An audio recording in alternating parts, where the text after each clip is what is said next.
Hello, welcome back. My name is Dr. George Mochocki, and this course is a series we're learning about introducing you to business operations and functions, or what you may call introduction to business. You're either taking me in an online class or a face-to-face class, or your instructor provided this link as a supplement to your lectures, to your reading, and to the integrative software that you've already been utilizing in the classroom. So this is going to be a quick overview. If you happen to find this YouTube if you happen to stumble across this YouTube, you'll get a lot of information out of here. But to get the full effect, look me up at a community college or look up any community college for introduction to business. Take the course there, and now you'll be able to understand it fully. Okay, so remember, you will already have access to my second tier of my concept maps, and you are to listen. And you already read the book, everything else, and now you just add more information. The more senses you utilize, the higher probability it'll go from short-term to long-term memory, so you'll be able to retrieve it when you need it. So let's go over. Let's go a quick overview. We're going to talk about value packaging. We talked already in our lectures about classifying customers, classifying different products. What's the product mix? Product line, product mix. Developing new products, 7 steps of development and process. We talk about the product life cycle, the stages and the different pricing sequence that ties within the different product life cycle stages. We'll talk about how do I extend a product life of a product or service. Just real quickly, when I talk about product or services, products are tangible, services are intangible. In marketing and businesses, we basically combine the two. It's irrelevant. It's the same conceptual idea, whether extending a product service or a product of life. Identifying different products, pricing objectives for products or product services, pricing strategies, using a break-even analysis. So when do I finally break even, where I can start making a higher profitability and only think about my variable costs, my fixed costs have already been paid for. Pricing existing products. How do I price my existing products because new competitors coming in or environmental? How do I adjust that? Pricing new products and then pricing tactics. So let's start. We'll go real quickly. Remember, you can always stop me, go forward. You have access to my concept maps or mind map. It's just a different way, it's a visual way of understanding. Part of going to college, part of looking at this. How do I utilize different tools to remember or to teach or to promote my ideas? I like the concept maps because here you could see, I think this was chapter 12 or whatever chapter is in the book that you're utilizing. They usually follow suit. You could see everything that's going to be involved. So when we finish this, you'll understand everything about pricing and development. You had the whole picture. You go forward, backwards. You could adjust this. So now I'm going to make this a little bit larger. The program I utilize is MindJet. It's a program utilized a lot in business because it's very integrated with Microsoft Office. Microsoft Word, PowerPoints, and everything else. So it works well. So I'm going to make this at least 200 so you could see it. Remember, you could always stop me anytime. Some students turn off my voice. They're just looking at the visual. But remember, if you have the visual, my voice, and you're also writing, remember, the more senses you utilize, the higher probability you'll be able to retain information not only in your short term, but in your long term memory. So when you have the exam or you have to actually do something about pricing for your business, or you're in a position or a manager or something else, you have to price your service, you at least have the fundamentals, the basic templates, and then you add on to this. Remember, this course here is like this one chapter here on developing products and pricing. This one chapter, just several full courses, 16-week courses just on product developing, just on pricing. This course here is a summarization, just a quick overview, so you understand whether you're going to go into business or you're working in business or you're a manager, how do all the functionalities fit for me, how do all the pieces fit together, and then you take full courses going forward to expand on that knowledge. This is a quick overview, a high-level overview of what all businesses have to, at one time or another, have to come to the conclusion: what are we going to price our goods? And remember, you utilize this also when when we talked about human resources, HR. When I'm going for a job, how much am I worth? What's the value? What do I bring in? What makes me different from somebody else. If I have more product features, for lack of better words, I've got an associate degree, I got a bachelor's degree, I got a master's, I got a PhD. All those features add more pricing to my customers and my clients because I be able to provide them a better service. I have a better idea. I'm more informed. Okay, so let's look at value packaging. Let's try that on. A lot of people are looking just for product, but you utilize it for yourself. You are a product. You're providing a service. Either you're opening up your own business or you're working for somebody else. They hire you not only for your good looks, they also hire you for the service that you're able to provide them. And in this case, let's say you're in a position you're an entrepreneur or entrepreneur within an organization, and you're coming up with a new product or new service or something for that for your business or for the company you're working for. What do I price it? Okay, so we first of all look it through the eyes of a consumer or a customer. You look at the value of the package, right? So the first thing as a consumer, we got a 200, so you follow along. You've got the concept maps. You don't have all of it. Write it in, okay? And as I mentioned before in my mind maps, you don't need to have everything. You go tangible, intangible qualities, right? So what makes my product different? Products are tangible. Intangible are, like warranty services or customer services tied to the product. I can't touch it, but it's part of my product features, okay? That a company builds into this product, such as a 12 horsepower motor on a lawnmower, and other lawnmowers my competitors may only have 10. So I say, hey, you get 2 more horsepower strength than my competitors. Now, when a customer is looking at the whole package, I'm not talking about bundling. I mean, you could look at bundle value-added attributes, including reasonable cost. Firms must compete on basis of enhanced value packages. If I look at Samsung, forget the Fire under Galaxy 7. Samsung and Apple, what makes them different? The components are the same. They both have similar features. The pricing is higher for an Apple than a Samsung. But what do I pay? I pay for the name. I pay for the recognition. I pay for the warranty. I pay maybe for the availability of stores. Whatever, that's what the value of the package is. That's what a customer, when they sees an Apple versus a Samsung, they look at the higher prices and they try to look at the whole package. What do I get for that? Okay? Now, potential components for total product offering. And now, if I'm looking at this one, I told this the graph. You have all this in here, but the pictures say 1,000 words. Okay, that's why I like the concept map. Pricing, storage, surrounding. All this is one thing that comes in when I buy an Apple versus a Samsung. Apple has its own stores, outlets. Samsung's basically are independent outlets all over. Different stores carry Samsung's product. You don't see a Samsung store per se as you would do an Apple store. The brand name, the service, the speed of delivery, how quickly I get the product, the image, right? The internet access, the convenience of the product, reputation of the producers. Samsung had a good reputation, kind of went down. Buyer's past experience. If I had something before that didn't work well, I'm going to remember it and like that. So I'll try the competitors. With the packaging, my silent salesperson, for lack of better words. And then everything else we talk, I just flip this on. When I look at pricing, if I have a higher pricing, what do? I could give them a payment plan. I could give them discounts, and discounts could be in bulk discounts. It could be coupons. It could be buy one get one free. Something that So remember, when you set your price, and we'll talk later on. When you set in a price, if you set it too high, which is good, but it depends on your customers that are coming for that price. So if I set it too high and there's comparable competitors that could have similar features, I may not be able to sway the customer to buy my product because they're comparing. Okay? And so how do I reduce it? But if I set the price too low in the customer's mind, hey, this is, it's only $200 and Apple's a $400. Apple has to be better than the $200 price.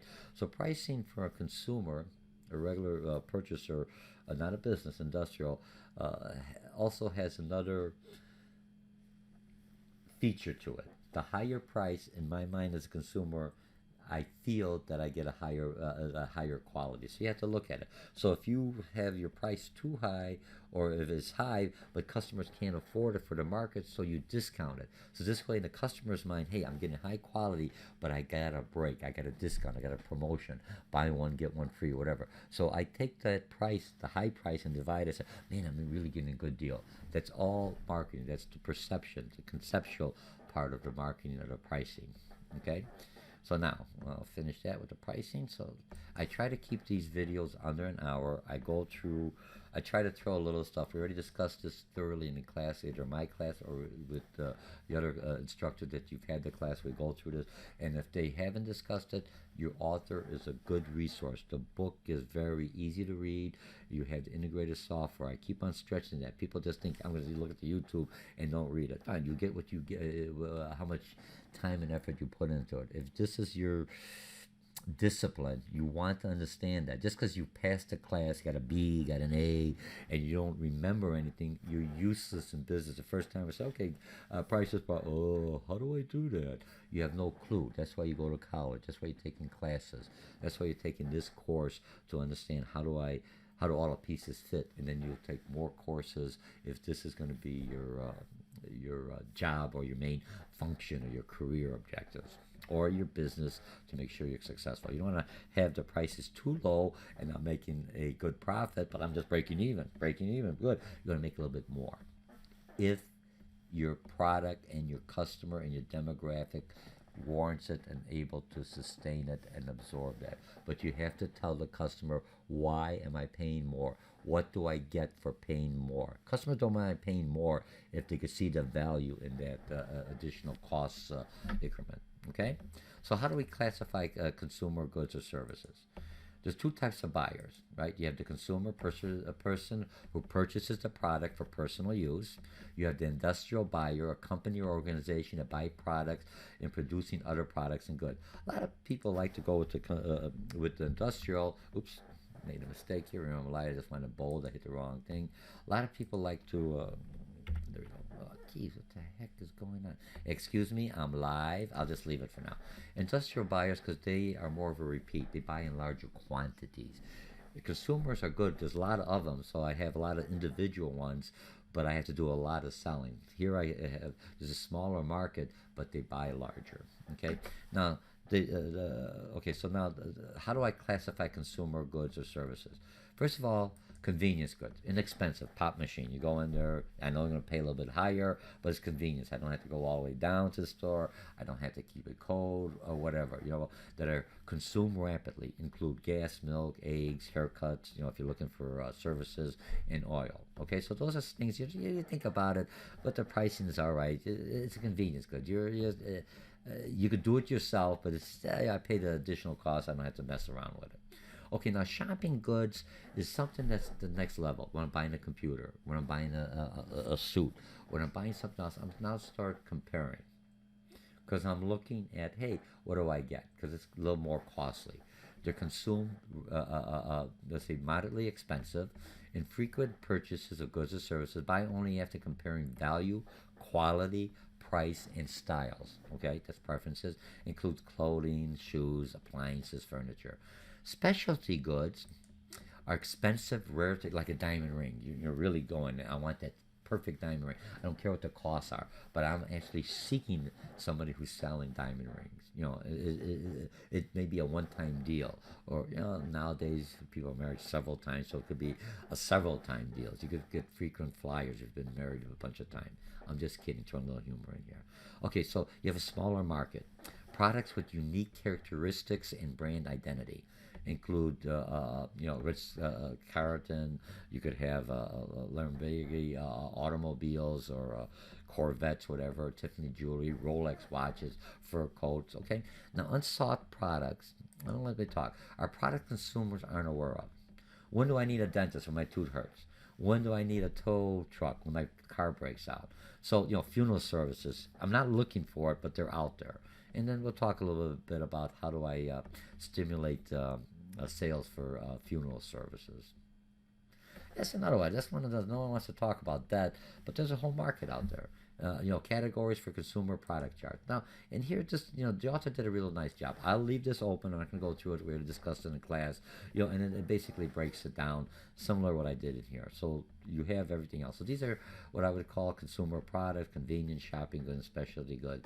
And they don't throw on soft goods because most people are actually looking for these. The other ones you do by the circumstances, for lack of better words. Okay, so we have that. Okay. So far, so good. Now, classifying organizational products. When I'm looking, remember, you have consumers, and now you have industrial products, organizational, production items. Goods and services used in conversion, production, process, make other items. So I'm buying products, and if you look at Samsung Galaxy with the batteries, they didn't produce the batteries. They bought it from a third party. But they should have checked the quality. What I found out with Samsung, when you look at investigating what happened, Samsung used to have, when they would bring other products in, have a third party that would evaluate the safety concern. Looking at the logistics and trying to save money, Samsung said, hey, our engineers are just as capable of looking at our own components and certifying them.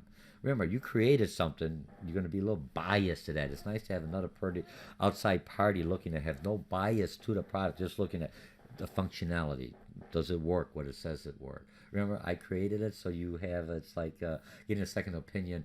I'm a doctor, and I say, hey, there's something wrong here. Oh, get a second opinion. Here, talk to my wife, my partner.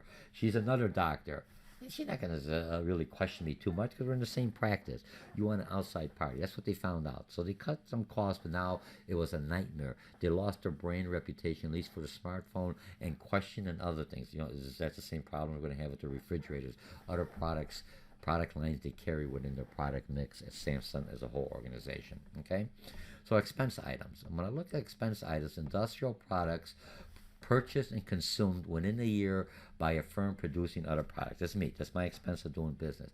Capital items are expensive long. I'm buying a computer system, not one computer, but a computer network. Buildings, industrial services, long-term agreements for data or warehousing. Those are capital, long-term. Organizational product charts. And here's, again, a breakdown so you could have, remember, we discussed this in class. Just you look at it. If you don't remember, stop the free. Boom, look at it. Okay. Now we're going to go about product mix. What's product mix? Let me just close these up a little. Okay. So if I look at product mix, there's a group of products that a firm makes available for sale. A combination of all product lines by manufacturers or services provided. E-Trade, for example, offers online financial investing, trading services, retirement planning, educational services. Procter & Gamble, they got a lot of different product lines. They got a whole product line of toothpaste. They got a whole product line of cosmetics, different types of diapers, different batteries, bar soaps. And if I look at so this is basically, and then here's a link you could click on or cut and paste it, and they'll have different products and everything else for Procter & Gamble. Okay? Look at everything that they make. Now, this is their product mix. And in the product mix, what we're going to talk about is the next thing here is your product line. Let me bring these together. A group of products that are physically similar or intended for a similar product. So when I'm looking at razor blades, they make a different razor blades. They make the high end, the low end, the disposable. They make electric razor, but it all falls in underneath that product line. And then they also make the toothpaste that so it's another product line. All this makes Procter & Gamble their product mix. So product mix is a bunch of product lines. If I go into, and a quick example, if I go into Staples office supply store, I will not, what do I expect? I got computers, one product line, paper's not a product line, pencil's not a product line. I would not expect to see a washing machine or a dryer unless it's a giveaway or something else promotion as part of their product mix. It doesn't fit in, doesn't complement the store, doesn't complement the product mix. So the product lines all complement what the brand image, what the store is about. So customers, when they go into Walmart, they know what their product mix. Don't expect to find a car at Walmart. Okay, now you go to Sam's. Sam's does have a whole thing online selling cars. They have a services. So the Sam's is more of a warehouse. So you look at different product mixes for that category or that store product mix. Okay, Now, companies and manufacturers also have different product lines and product mixes. Okay? Okay, so we have that. So we took care of our product mix. Now you understand that. And remember, this is just a summarization. Now, how do I develop new products? For those of you taking me in my course, you'll be doing a business plan so you come up with a new product or services. And this one here, I should go like, okay, and I'll put in services because, remember, I'm oops. Okay, speed to market. The biggest thing when I'm developing a new product, how quickly could I get it to the market? Introducing a new product to respond quickly to the customers or market change. Something changed. People want now. My competitor comes up with a Samsung came up with a phone. You can throw it in the water. Or it doesn't sink. I mean, it sinks, but it can stand underneath the water for half an hour or whatever. Apple says, "Oh my goodness, that's a feature people are always worrying about, rain or doing anything else, or now we're very more active. You got to go underneath the water. Can I take some pictures while I have my smartphone with me? Do I have to take it off? Do I put a Ziploc bag? I'm a camper. I'm an outdoors person. So Apple says, "Oh, geez, we got to bring this up. We have to make our new Apple phone also waterproof because our competitors are waterproof." You see, and how quickly could I bring that to the market? So that's why when you're looking at in a business, you bring in manufacturing, you bring advertising, you bring your logistic individuals, you bring your procurement person who basically is the one going to buy the components, or how do I get the best prices? Everyone has to be involved in this developing new product. And how quickly could develop? I want it tomorrow. Manufacturers said, no way. We got to get a patent. We got to change it. We got to line up new suppliers, or we got to change something. One study reveals a product that is only 3 months late to market because I can't get it in time. Remember, 3 months behind the leader, whoever has the new feature that people are looking for, a loss of 12% of the lifetime profit potential. After 6 months delay, if I wait 6 months, I lose 33% of profit because they already bought the product from my competitors. Look, I only need one phone. How many phones do I need? I'm just using that as an example. Okay. Okay. Now let's look at the 7 development process, 7-step development process. Let me make it this one. Okay. Product ideas. These are the 7 steps: product ideas, screening and concept testing, product analysis, prototype, product testing, and then commercialize. I'm going to go real quickly. Typically, it comes from consumers, Salesforce. My customers are asking for this. I wish we had this. R&D department, suppliers, engineers, they get somebody's telling me, or they're looking at something, and now research and development just came up with a new idea, or they say, hey, we've got this product, we could find a different market for it than what we designed it for, because customers are using it for this. We didn't even think about that. What's the difference? Hey, they're using it. Let's market it to sell it, and just add it, find a whole market for that. And I haven't changed. I'm still selling to my regular market that I designed the product for. Now I have a new market that I'm expanding my the product. And very little changes. They just find a different use for it. Okay, now screening. Eliminate the idea that do not mesh. Remember, you come up with ideas, but it doesn't mess with your product mix. It's way out here, but it doesn't. My brand, it doesn't fit with my brand. So it does. All right, I don't have the ability, or it doesn't meet my objectives. So that's an idea that's canceled. Doesn't mean it's not a good idea. It just doesn't work with me. Maybe I could sell that idea. Maybe I could patent it and just sell it off. But for my business operation, it doesn't work with me. Okay. Now concept testing. So finally, I find the product, everything else. I have to test it. Companies use market research to get consumers' input about benefits and pricing. In market research, you're looking at primary data. Remember, not secondary data, primary data, or to get some information from secondary data from somebody else that wish we had this market, or from secondary, no one's having this. I came up with a new idea. No one's selling this. How do I bring it to the market? But I got to test it. Will consumers utilize this? Do they think it's a value? Do they think it's a feature they want to spend extra money for? That's what you have to look at. You can't make something and nobody wants it. You have to convince them that they want it. That's part of this whole development process. The concept testing to see if your concept actually works and consumers think, hey, this is a value. Okay, now business analysis, marketers compare production cost to benefit. How much is it going to cost me? If it's going to cost me too much, oh, geez, what do I do? And part of development, if you look at the iPhone, for lack of better words, I'm just throwing this in. The iPhone, they got away with the plug. Instead of for the headphones, it's all either Bluetooth, or they give you like you could plug in for your charger, and then you could still plug in your headphone. The reason they're doing it because now iPhones come in, they're going to get away with all cordless. They want everything with the Bluetooth. You're going to have the wearable clothing that phone could say, "Hey, here's how your health," or watches, wearable watches that you have clothing. If you're sweating or you're too hot, or if you're exercising, it tells you how many calories you should burn. So all that you can't have all the wires. People don't like the wires. So technology makes it easier that you could just have the Bluetooth. Get rid of it. Start changing it. Now the other thing is now everyone who has that the headphones have to make the adjustment.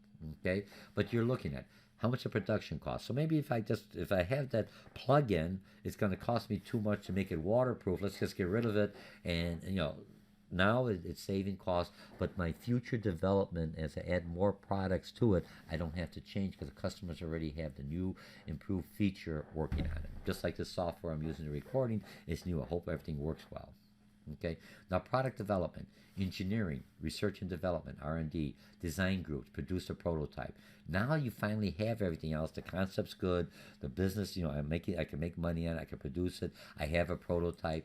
Now I have to test the product to see if it meets the performance requirement. That's where Samsung messed up. They used their own in-house to test any kind of flaws in it.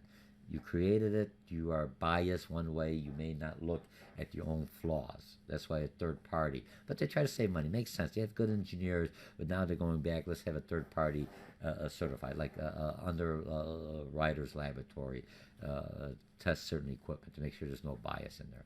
After I've done all the testing, everything else is working right, then I start commercializing. The company begins first scale production and marketing to get the products out there. We worked out all the bugs. Even though during production, the first batch, maybe some flaws, but you don't have that many customers out there. So you make the adjustments real quickly and either to take care of it or say, hey, we're doing, remember, just because you have it out in production, something's wrong, you have to start saying, hey, we got to fix this before we produce the next thing, even if it's slowing down production. Okay? Now, when I look at the product life cycle, all businesses go through the product life cycle. 4 phases of product life cycle. And here it is. First phase, introduction, cost more. Research and development, cost is higher. Growth, handheld computers and smartphones. When it first came out, the computer all was like a cricket. I could call. I had a hand phone that was like this. Now look at my smartphone. I got a smartphone like most of us. It does everything. This is a mini computer. It pays my bills, does everything I could do. I could stream, I could video. This is, is very good. But what happened? More competition, more services, more features. Prices go up, prices go down, okay? Social networking. You see, so everything goes on. Landlines, they're on the decline. How do I keep it up? I may have to change it. Most of my landlines now, I still have it, but they're Bluetooth ready. They also said around in here, you don't have to worry. I can pick up the landline and not worry about my smartphone because my Bluetooth does it.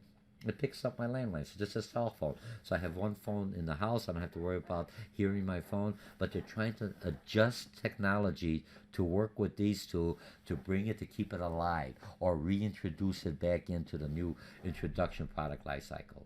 And then brick and mortar DVD rental stores. They're still out there. You have Netflix. You have streaming videos. Some people still like the old fashioned. As long as there's a market for it and people still want it, I will produce it, but I may not. There may not be that much innovation into it. Okay, so it's on decline. And then here you look at all electric cars. You look at the pricing. The profit, sales goes up, profit goes down. See right here, your profit is kind of just is low because you're trying to recoup your research and development. Hybrid cars, they were doing real well, but the gasoline prices dropped. And I'm looking, hey, why should I spend another $5,000 for electric car? I know it's environmentally, but if gasoline prices are cheaper, I'll just buy a regular car. It'll cost me less, and then when the prices go up, I'll sell this one off because it'll be on a decline, and I'll buy a newer. I'll buy more of the hybrid. Do you see how the profit? Look, sales of smartphones going up, profits dropping. Why? Because there's a lot of competition. I have to compete. I have to give more features because competitors out there, they have a better pricing on them. Okay? So now what do we have? That's just a buzzer I have. Just someone's coming into my office, into the building. Okay, so now what I have video cassettes, they're already gone. Everything's a DVD, Blu-ray, and now then everything else is off your smartphone. Just it ties in with your car. You don't even need a DVD, anything else. MP3 player. Okay, so now you have your charts. Okay, so profits, and here's another chart, different stages. Okay, so stages for each. Look at what happens to sales. Okay, so introduction, we talked about this. I'll just open these up. I'm not going to go through these, but I know some individuals just like to look at them. I just talked about everything else. Here's the paperwork that you needed. And again, here's the marketing mix chart, introduction. This is a good chart. Freeze it. If you this is the first time you're looking at it, you didn't look at the book. You didn't, for some reason I missed that. Look at it, freeze it, and understand that. And here's again different life cycles. This gives you a quick overview of everything I discussed on here. What we discussed in the classroom. Okay, now those of you with me, you have to come up with a price for your product for your business. Okay, now how do I extend extending product life? No different from yourself. I'm a baby boomer. I want to still work for another 10, 15 years. I'm not ready. I'm too active. I'm in good health. So how do I extend myself? What do I do different? I go for my PhD. I do different things. I take different workshops. I open up new markets, right? Or you're in your business. How do I? I'm stuck in a dead end job. How do I move up? I go to college. I learn new skills. So now I'm basically extending my own product life cycle as an individual, similar to what you're doing if you have a product or something you're selling with a company. So product extensions. Okay, let me just move this over and bring it up here. Is a marketing existing product globally instead of just domestically. That's the easiest way. I don't change nothing with remember the phone. I got the Cricket phone. No one wants a Cricket here, but they're developing countries. They want any kind of a phone. I don't have to change my product. I don't have to do nothing. I just marketed the same product to a different market globally. Kentucky Fried Chicken, Levi Jeans are all examples. Now, product adaptation, modifying an existing product for greater appeal in different countries.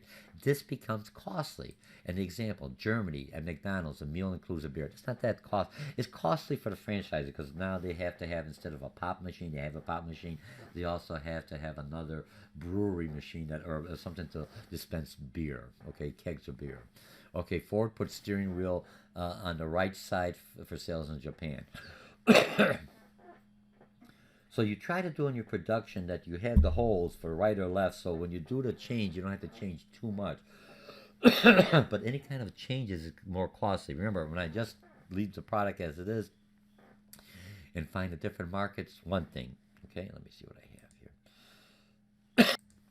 Okay, now we have. All right, sorry, I took a pause. I was coughing, so I had to take a drink. We're live. You get. I could edit it out, but it takes too much time. Okay, reintroduction. Now, sometimes when I do a product modification, or I may do an improve or change something, change the packaging, something else, so customers think this is new and improved. Reviving obsolete or older products for a newer market. NRCs, the National Cash Register, reintroduced manually operated registers in Latin America. They've had electricity problems. They don't have anything. Our computers here is all electronic. I put the money in, tells me how much I put. It also takes that information every time I do a sale or scan and everything else. It does my inventory control. It also updates QuickBooks or my supply chain, or gives intra network. So it may send messages. If I sell so many products, so when my supplier already knows he's low or she's low in this category, and I don't have to make an order. It's already tied in. So everything's tied in with our registers nowadays. If you look at Walmart or wherever you go shopping, all electronic, small business, all electronic, because it does a lot more. But so now I'm a register manufacturer, National Cash Register company. I got their old registers. Where do I market? No one wants to buy it here. Developing country, Latin America, no electricity, small business. He still needs to register. Push it in. Click, gives him a receipt. Manual. Doesn't need anything. I found a whole new market. I had to change anything. I just had, just some cost shipping it there, but manufacturing stays here. My products change, minimal changes. I extended the life of my product. Okay. Now, identifying products.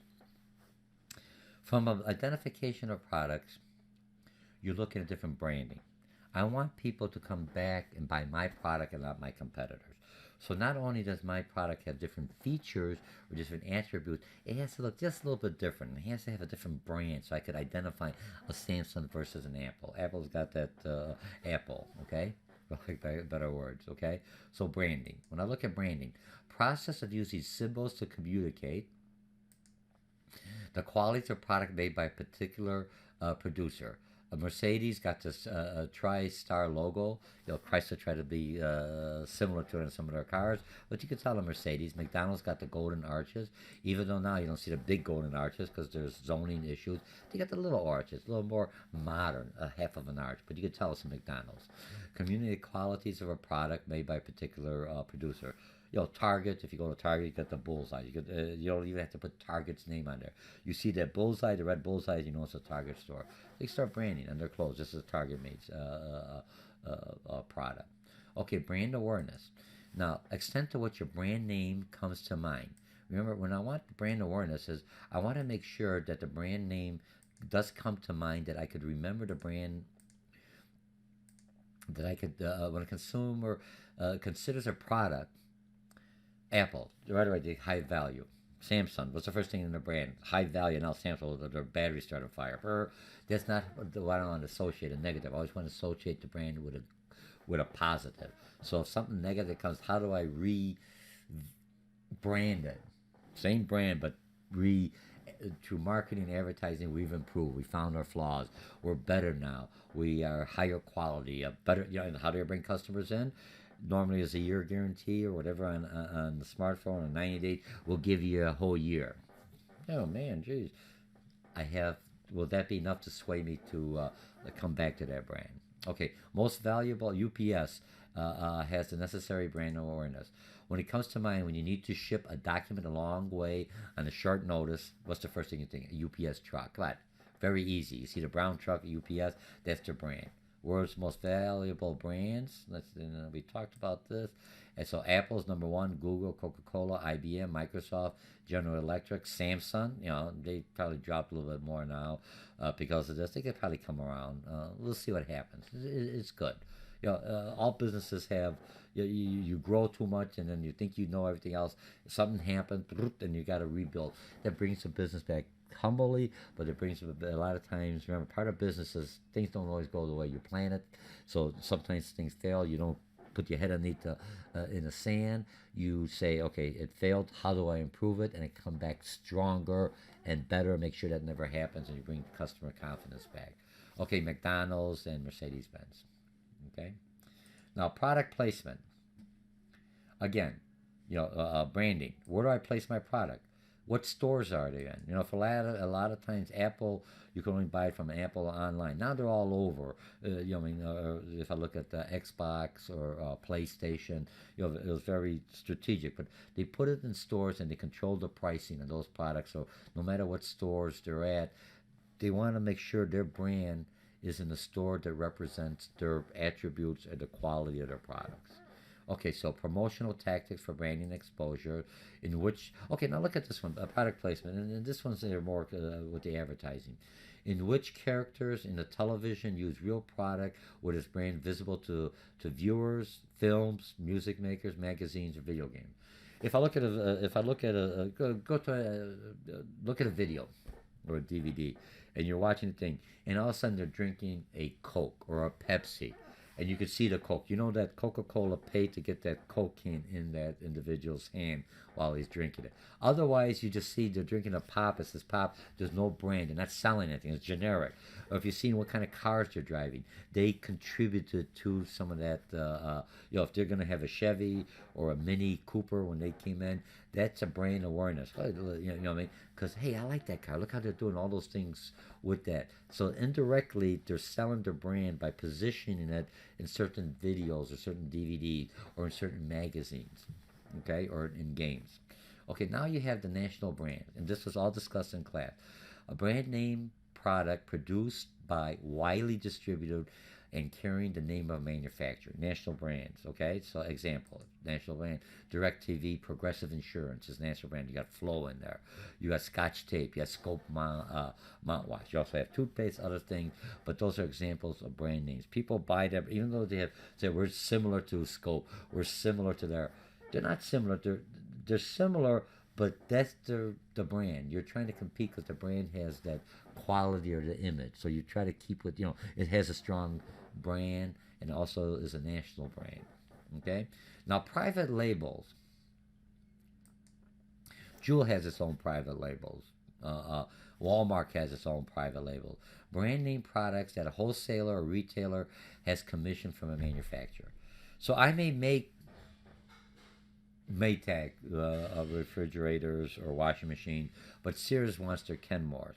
So Sears doesn't have a manufacturer. They go to Maytag and say, I want you to make a Kenmore, and here's the specification, a little bit better or high quality, whatever.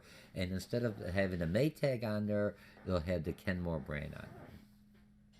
And then Sears sells that as their brand, even though it may be produced by Maytag manufacturing or factories in there, with the specifications and the quality similar to Maytag, but just a little bit different for the Sears Kenmore brand label. Okay, and Sears is a good example. Let's put Sears Craftsman Tools, Kenmore Appliances, Cannon River Blues, Demon Clothing. They don't make it. They made them. Levi may make it for them, but they put it underneath the Sears label. And we'll talk later on about the break-even point. Remember, I already paid for all my manufacture. Only so many people are going to buy the national brands. So what I do with my production? Then other people, and I'm going to get so many people that's just going to buy the Apple. Others are going to buy the national brands, or the private brands, because they don't see any different value in it. They say, hey, it's a national, it still has the same quality and everything else, but a lower cost. Okay? And I know I'm only going to saturate so much. So the same thing with General Mills. They're going to make so much of their underneath their brand name, but some people are still going to buy the generic. So I still buy it. I just relabel it as a generic, lower cost. And remember, I already broke even. I paid all my fixed costs, so I'm just looking at my variable costs. I don't make as much profitability, but I'm making still profit and still keeping the business operating. Okay? All right, so we've got that. I think we're doing pretty good. I'm going to stay on an hour. Okay, some pricing objective. Pricing is a process of determining what a company will receive in exchange for its product or services, achieving a target return on investment or profit. Revenue equals selling price times the union. Okay, part of my pricing objectives when I have a sale is building traffic. You look at Groupon. Why did they reduce their prices? You got the coupon. The price is the same. You got people coming in. I've never been in the store. This is a motivator to bring people in. Market share or market penetration. I keep the price lower to saturate the market first. Samsung is well known for that. Creating an image. Okay. If I have a low price, I already created a brand image. If I have a high price, I created a different brand image. If I go into the store and the first thing I pick up is the high end, already the whole store has a higher image than if I go to a dollar store. Even though they have similar product, it's just that the image of that product is, it must be old, or it must be outdated, or it must be something's different with it. It may not be the same quality, or the box or something may be broken when I go to a dollar store. Okay, futuring social objectives, both short run and long run pricing objectives. What do the customers want? If you look at Whole Foods, they're usually higher end, but now they're going to some areas where they call the desert islands in Chicago, or some areas where stores don't come in there. So they're going to say, hey, we're going to bring a Whole Food, we're going to bring it in here at a lower price. So their prices at the Whole Foods in some areas, it's a smaller store. It may not have as many product selections, or it may be 1 or 2 days older, maybe not be as fresh as the other one. But whatever reason, it's still servicing the market. It reduces profitability, but it's bringing this brand into an area that people may not consider that brand at all. Remember, I'm still selling. I already broke even with my main stores. Now I'm opening up the smaller stores. I'm past that because I buy by quantity. I buy more product. My name is out there, Whole Food, higher quality. And as the demographics or that area develops and grows and improves, then also my pricing goes up. Because the customers are all expecting more. Remember? If I pay a higher price, I expect a higher quality. I expect better services. If I have a medium price, I could just adjust my service, my relationship as a consumer. Okay, cost-oriented pricing, and that's basically for pricing that considers the firm's desire to make a profit. How much profit do you want? Some companies are going to make 2% profit, 5%, 20%, whatever, and needs to cover production cost. So here's my selling price, here's the seller's cost plus the profit. And that kind of works up into my markup. Amount added to the items, purchasing cost to sell at a profit. Again, markup prices, similar, right? Markup percentages, here's my markup, here's my sales price times 100%. This is the definition. We used examples in the classroom. Or another instructor, we already talked about that, or you've read that in more detail in the book. This is just a summarization. I don't want to get into too much too long. I got another 20 minutes. Okay, some different pricing strategies is cost-based pricing. Real quickly, measures the cost of producing a product, includes material, labor, and overhead, and add a profit. Real easy.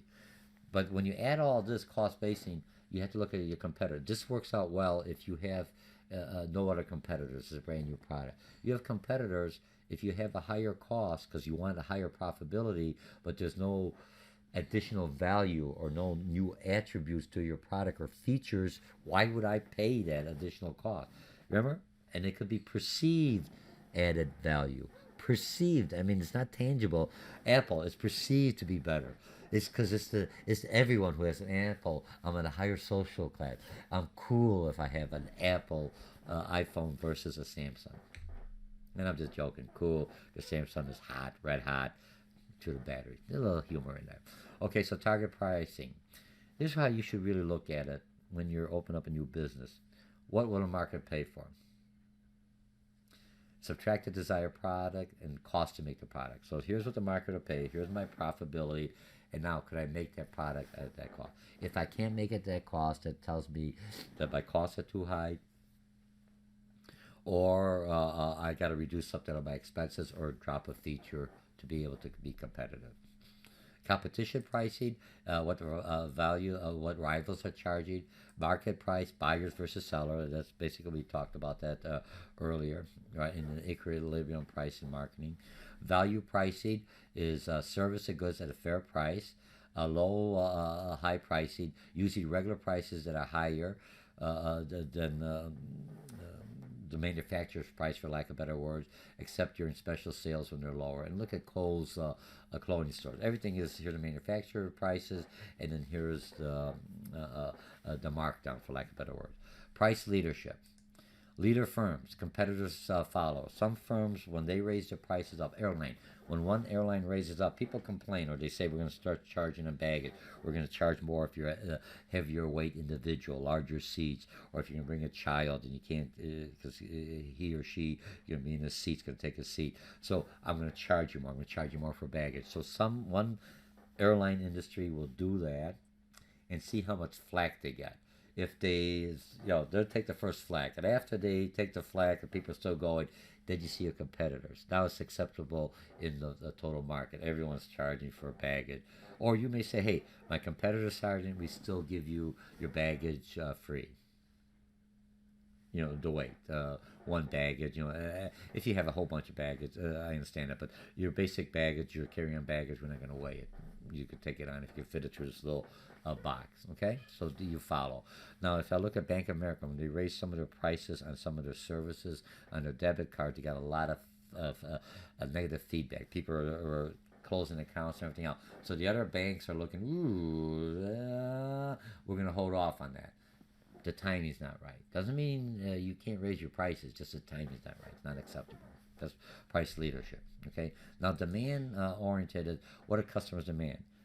If customers want something and my competitors aren't carrying it, and I'm carrying it because it's a specialty item or I have to add a feature, I'm going to charge more. And customers are willing to pay that cost because it's something they want. Not all customers. Remember, you're not looking at the shopping good. You're looking more of a specialty good, something that's a feature that customers want. And that's what they want. They were willing to spend a little bit more for a Samsung because it's waterproof.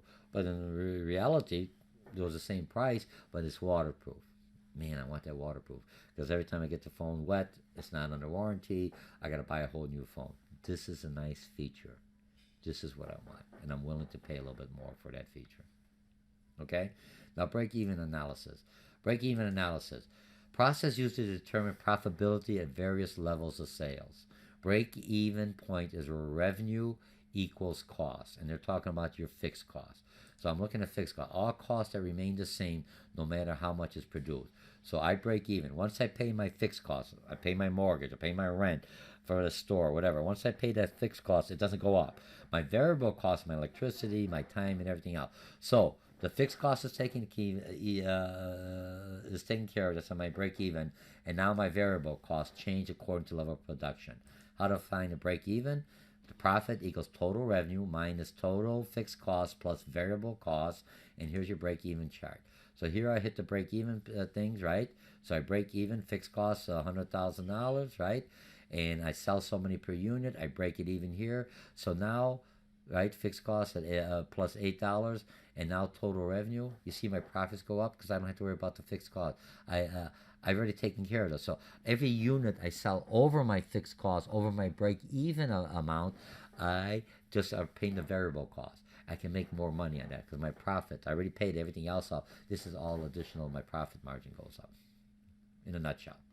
Okay, and I think I had an example. If you have fixed costs of $200,000, and this is something we did in class, so I'm not going to go through it.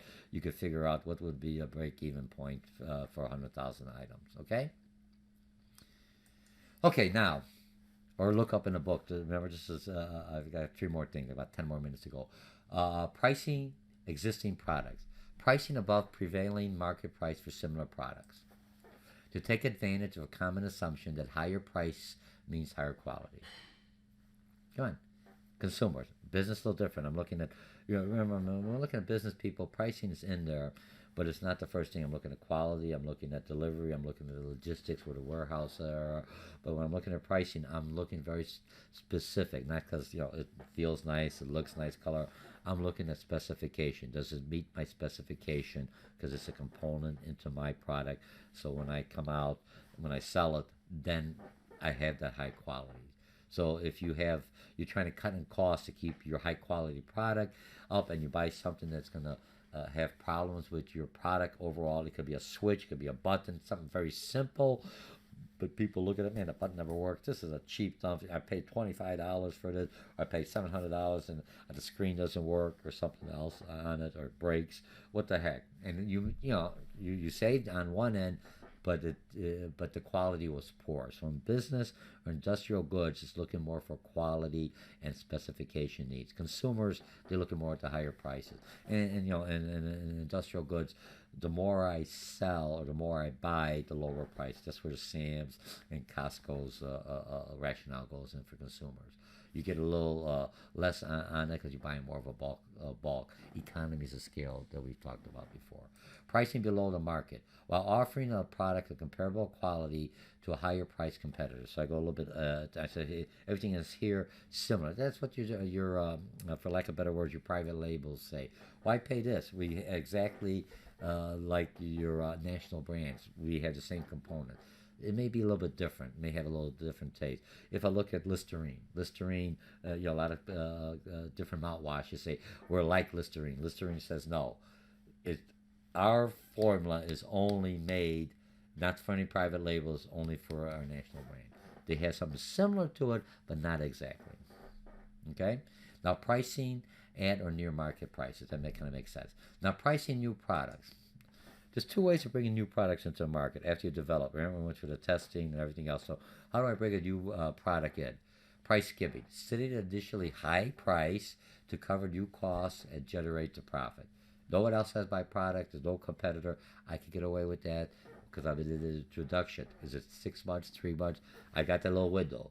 Once competitors see I'm making money, or their clients are coming by to my product or my service or my stores, now what happens is they're going to say, hey, we're going to have to do this, so we're going to come something similar to bring those customers back.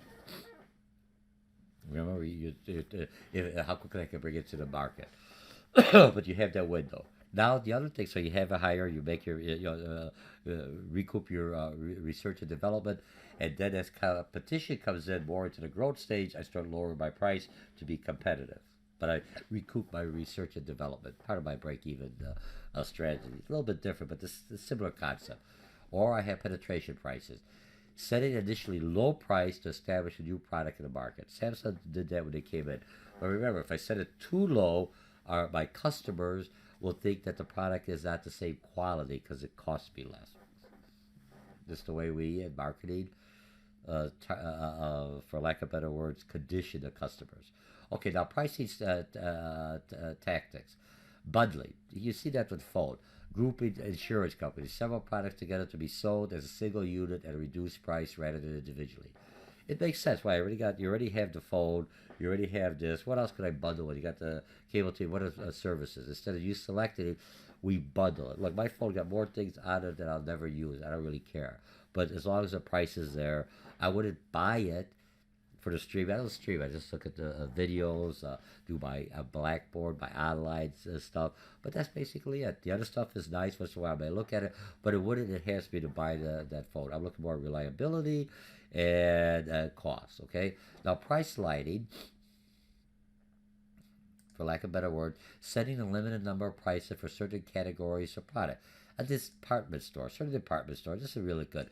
Might predetermine 175, 250, and 400 as price points for a men's suit.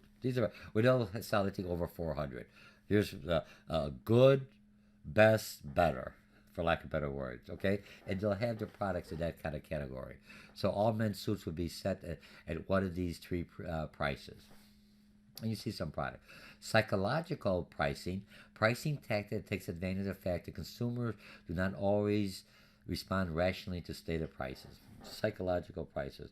You go into a store a lot of times, and, Apple has a psychological prices because you get all the benefits. It's an Apple. We're lack of better words, we're a unique type of individual. You have to be in the in crowd to have an iPhone. That's a whole marketing campaign. That's psychological pricing. Another psychological pricing, you price at a certain thing because people think it's a better product. Okay.